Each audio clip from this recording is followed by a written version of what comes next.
In just a mo, I'll give you a brief explanation behind each answer, linking vocabulary or contextual links between the text and the question.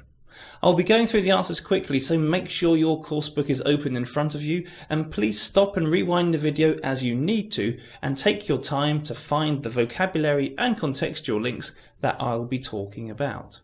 Are you ready? Let's go. For question 1, the answer is F. The opening paragraph talks about someone breaking up from his girlfriend. F starts with, some of the details began to emerge. In other words, the reasons behind the breakup. Also in F, it says that his explanation was candid. Should I be hearing all of this? This relates to the main text after the gap in the form of a contrast about how men opened up back when the writer was younger. For question 2, the answer is A. A contrasts with what was mentioned in the main text before the gap about the time the writer was young to today, where A starts with these days. A also tells us about how mothers can be relied upon today, perhaps in contrast to times in the past. Indeed, the end of A says, mothers put their 18 years in and then open the door to allow their sons to move into jobs for life. Whereas the text after the main gap says, but things don't work out that way anymore. For question 3, the answer is D. In the paragraph before, it talks about how men stay with their families until their mid to late 20s. D links to this, starting with, many mothers I know are surprised at this reluctance to break away. The latter part of D talks about how mothers are different to fathers, more cuddly, more accepting. The beginning of the main text after the gap points out another difference.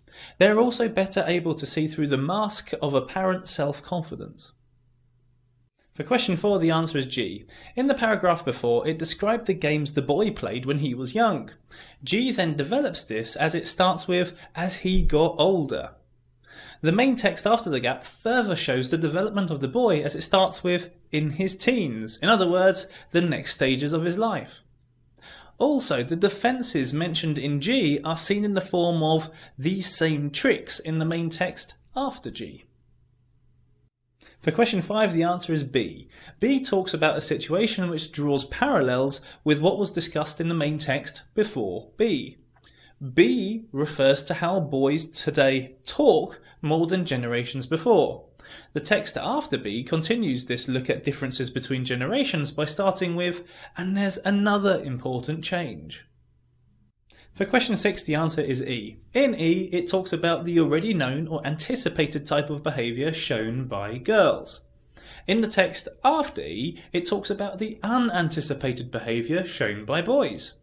What I didn't anticipate was for the same thing to happen with my son. E also talks about the possible loss of bond between mother and son, whilst the main text after E seems to suggest that that bond still exists.